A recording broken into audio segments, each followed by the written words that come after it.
This is the D6 generation. Dice are our vice. Creating not too horrible content since 2008. Are you crazy?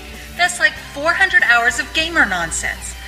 Oh, I think we're well past that.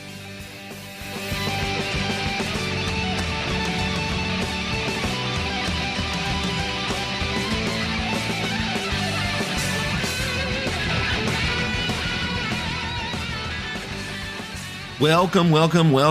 Good morning, good afternoon, good evening. This is Raef Hollywood Granger, and this is another D6G pip that I am calling Khadorian Katch-Up. No, it is not the condiment that we put on French fries. No, this is on Warmachine Khador. I'm going to catch you up on 3 areas: painting, the campaign, and a new unboxing and some stats. Let's talk painting first. So I have finished painting my entire Khadorian Starter Army Box set, except for the arms for the 2 Warjacks.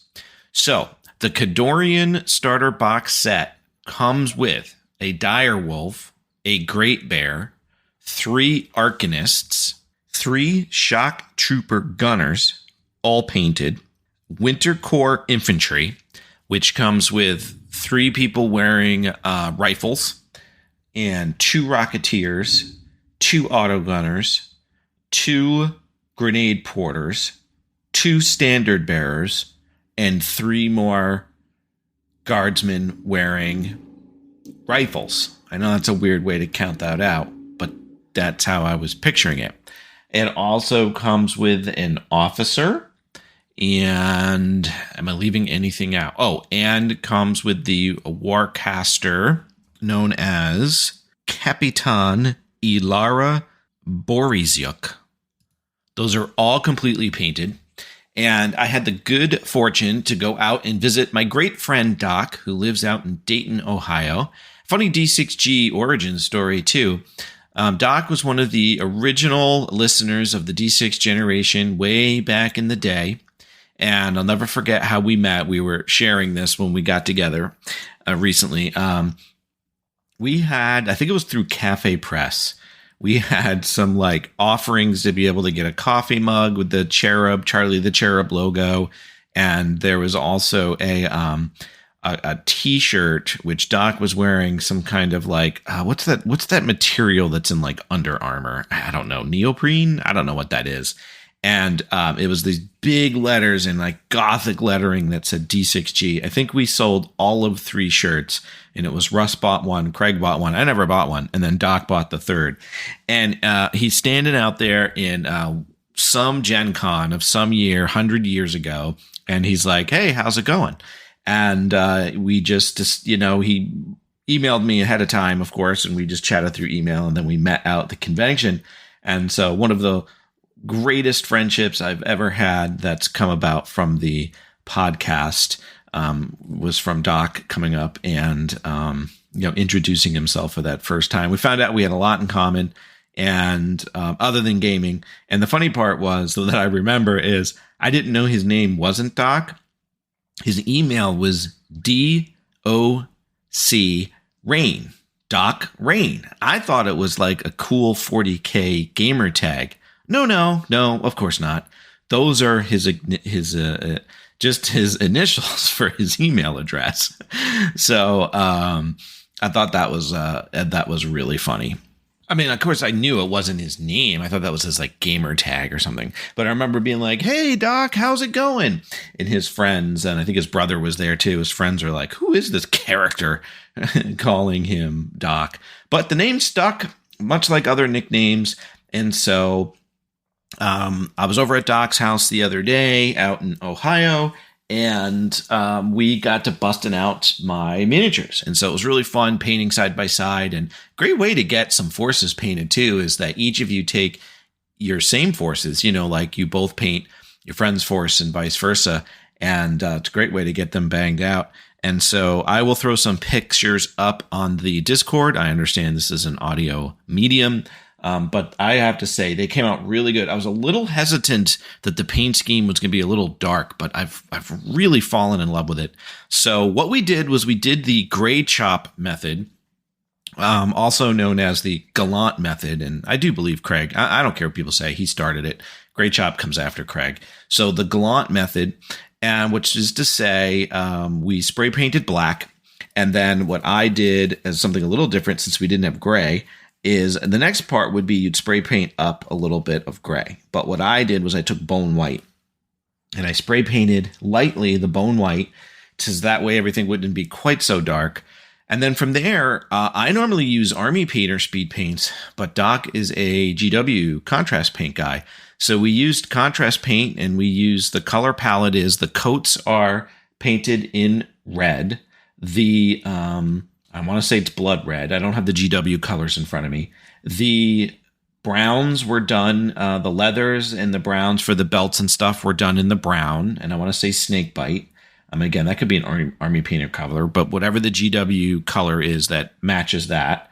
The guns were just painted in the contrast, metal, the duller one, not the shinier one.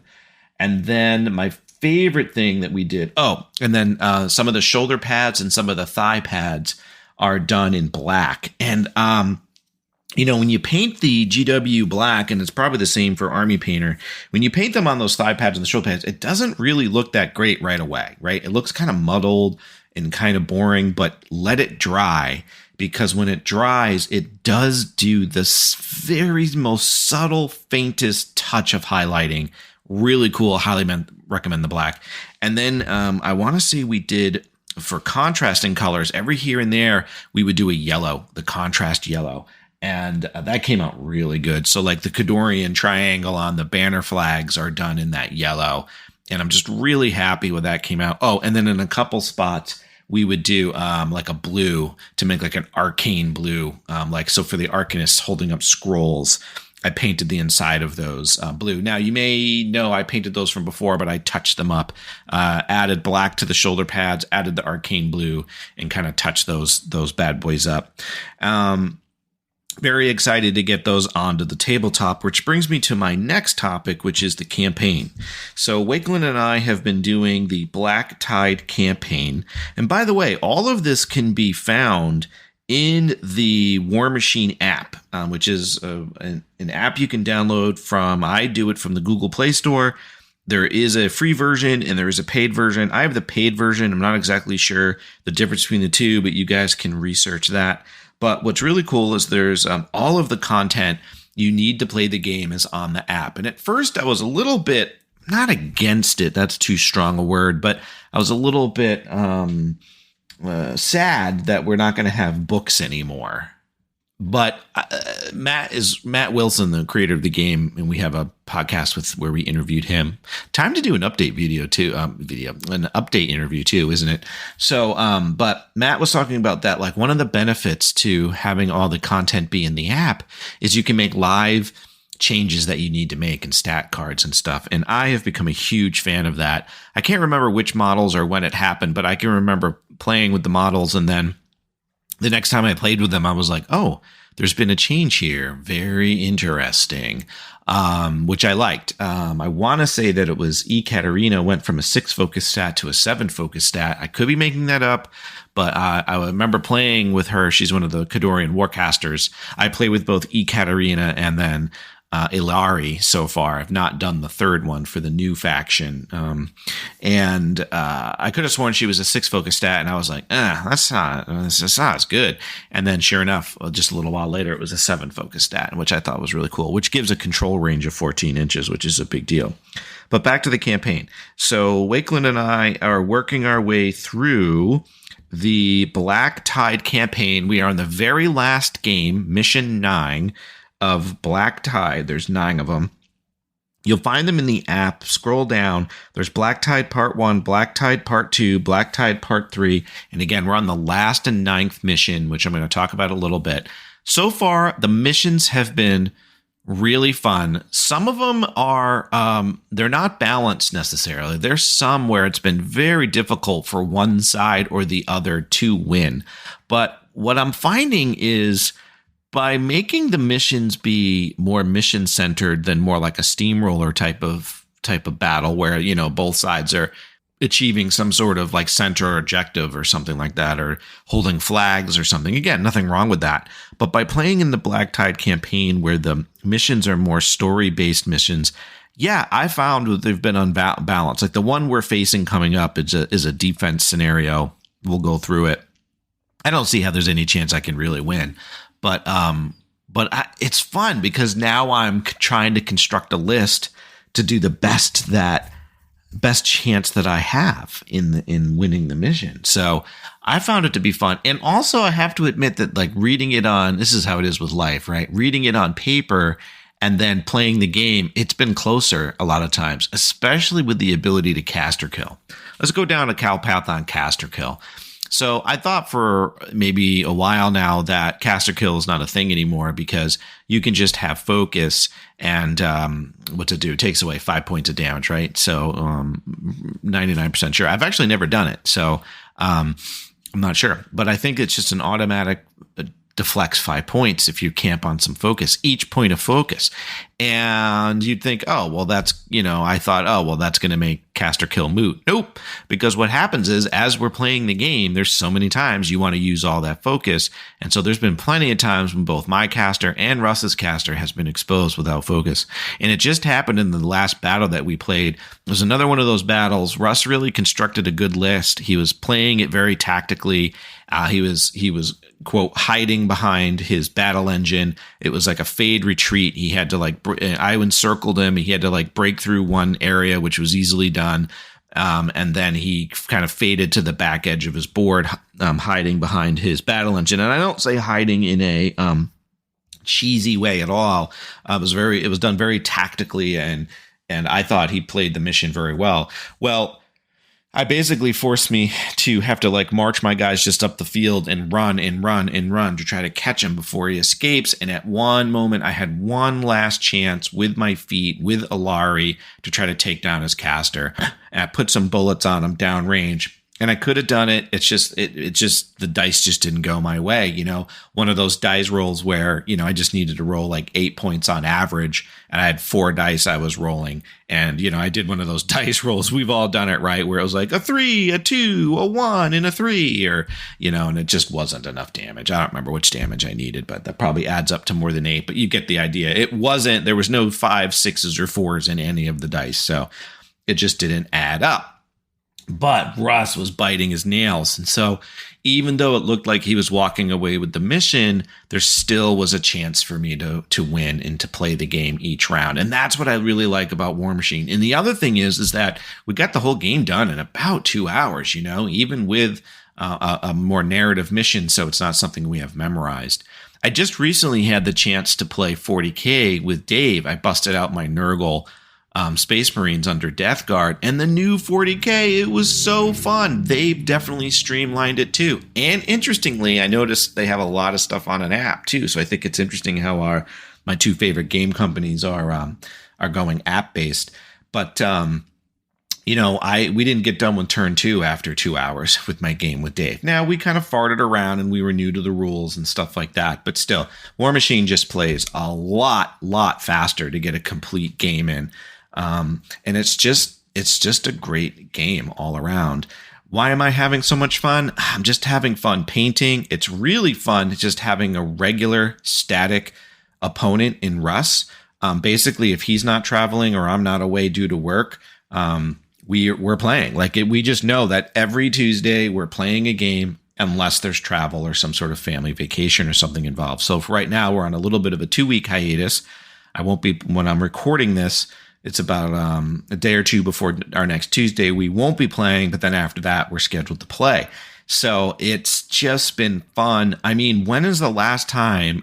When's the last time I've ever gotten a campaign competed? I mean, we make jokes in the predictions for the end of the year on the D6G. And speaking about, I wonder how many predictions I'm going to make. You'd think I would keep my predictions handy so I know when I'm achieving them or not. But in classic Raef fashion, I have no idea what they even are.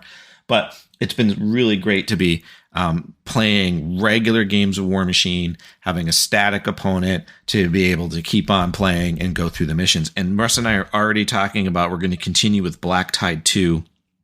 And what we're talking about there is he ordered, I don't know if he got them yet, but he ordered the brand new faction of Trollbroods. I'm kind of jealous. I want to buy a brand new faction. You know, I don't know if I'll play Circle or not. I looked at some of the Circle lists for the, not Legion, what's it called? Legacy. And a lot of the, I shouldn't say, I was going to say a lot of the models I don't own. That's not true. There is a list with a lot of the models that I own, but I'm really enjoying Warmachine. I don't know that I want to switch to Horde. But it'd be fun to maybe try out a new faction. But speaking of things to try out, let's move on to the third topic. Oh, wait, no, I want to go back to the battle. So this last battle is called At the Gates. And what I need to do is, if you can picture it, is Russ is the defender, and he was the defender the whole campaign, and I was the attacker the whole campaign. So I've got to march down the field.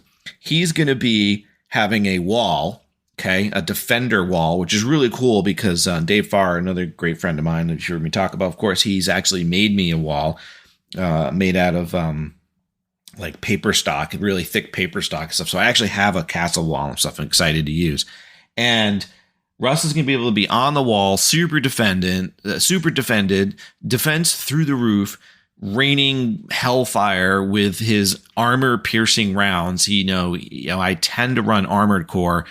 And so he, not the Legacy Army, but the new army, the new Winter Korps. But I tend to run all the armored stuff with the suppressors and those models. I tend to not use the actual Winter Korps models. Although I did use those models in the battle that I played against Legion with Doc. We got a game out there while I was out in Ohio, and it was super fun to play the troopers. But anyway, he's going to be piercing me with his crappy having armor rounds, which was total bunk. I hate Signar has that, but it's a good can opener to my cans. So he's going to be on the wall, very well defended, super high defense. On top of all the shooting, he's going to get 2 additional mortars that are like objective pieces, basically. They do only shoot every other round, but still, he's going to be raining more hellfire down upon my head. I do have a couple cover points that are, again, mission-based. It kind of stinks. They don't give me the +4 defense. They only give me +2. Again, those are mission-based cover. That's why the rules give you +4 for cover for defense, for ranged attacks. The missions only give me +2. And basically, if I try to sit on the objectives on my side of the board, he's just going to shoot the crap out of me.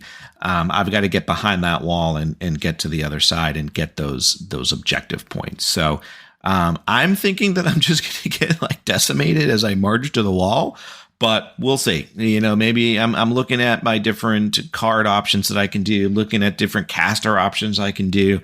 I'm looking at if maybe Sorsha would be a better warcaster because I can throw up my frost templates, my cloud templates to create a block for part of the march up. So I'm not sure. I'm looking at using my current warcaster Ilari because, again, he's good with the range. He gives everybody Pathfinder.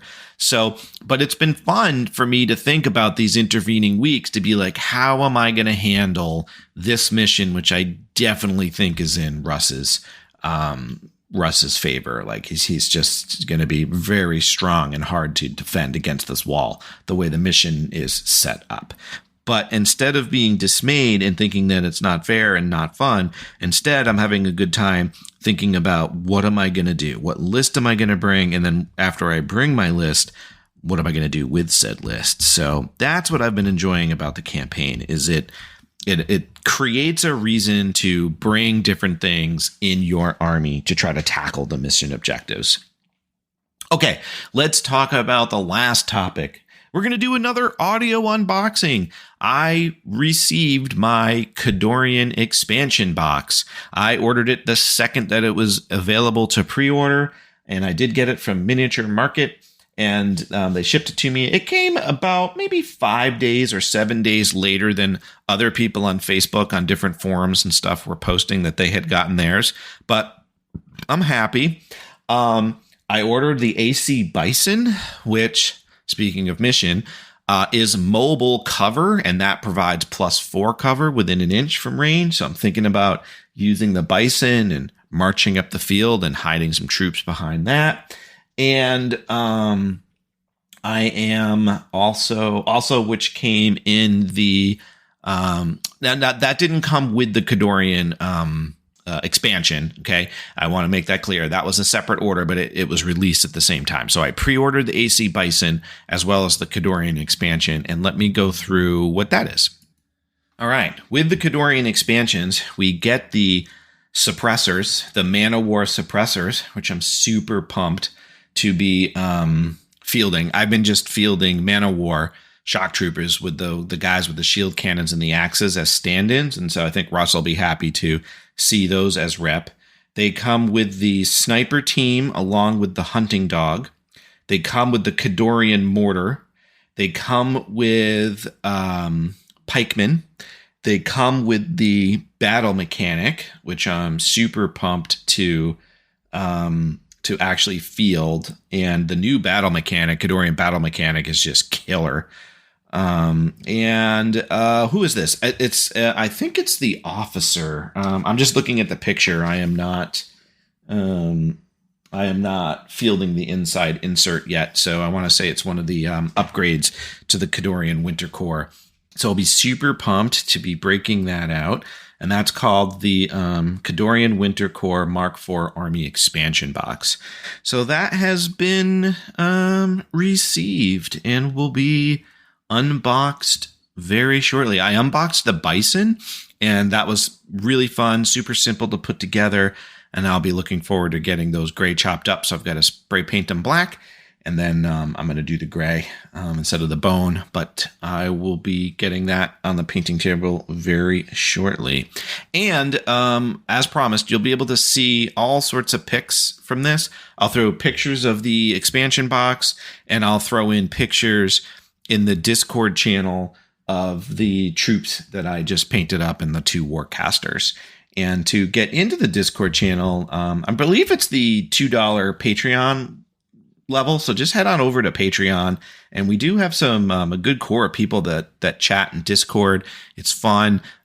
These will be put under the miniature tab, but we got a couple discussion tabs in there. And so if you're looking for a chance to chat with a small group of people and that are passionate about the hobby and passionate about listening to the D6G and have been with us for many, many, many years. If that's you out there, we'd love to see you in the Discord channels. Just head on over to Patreon and pick one of the subscriber levels, and you'll get the different tiers of options there. All right.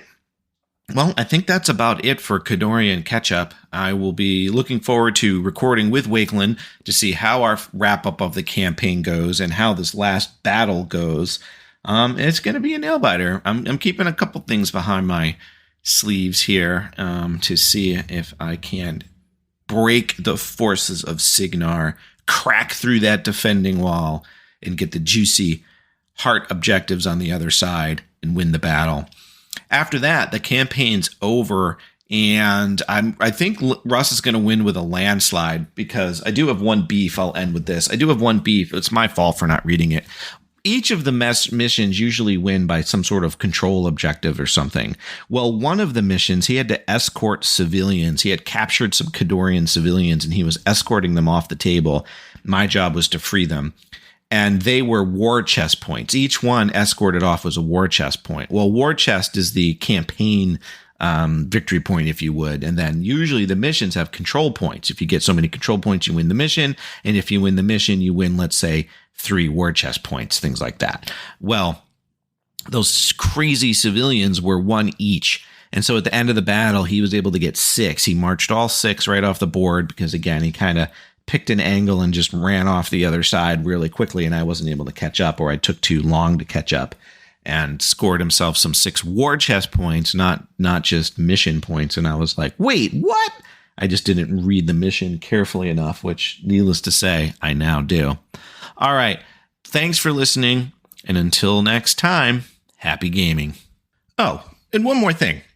Last time I did an audio unboxing, a few listeners reached out and said, hey, Raef, would you go ahead and do a video on that? Do a YouTube video? We don't care. It doesn't have to be fancy. How many of you within the sound of my voice would really appreciate a YouTube video of segments like this However, I just want you to keep in mind that I don't know how to edit video. I don't know how to put video together. So it would be quite a bit of an undertaking. I'm not saying that to create awkwardness. It's just that if people out there are like, meh, we think the audio unboxings are cool and just hearing the podcast segments are cool. Awesome. But if I get 1,000 people that are like, YouTube's the way to go, baby. Well, maybe I'll teach myself a new set of video editing skills. Let me know. You can reach me out via Twitter at the D6G Hollywood. You can email me at rjgranger@gmail.com because I think our D6G emails are offline. Or hop in the Discord channel and put it in the general text or send me a DM, whatever it is. Just doing a little survey. All right. Until next time, happy gaming.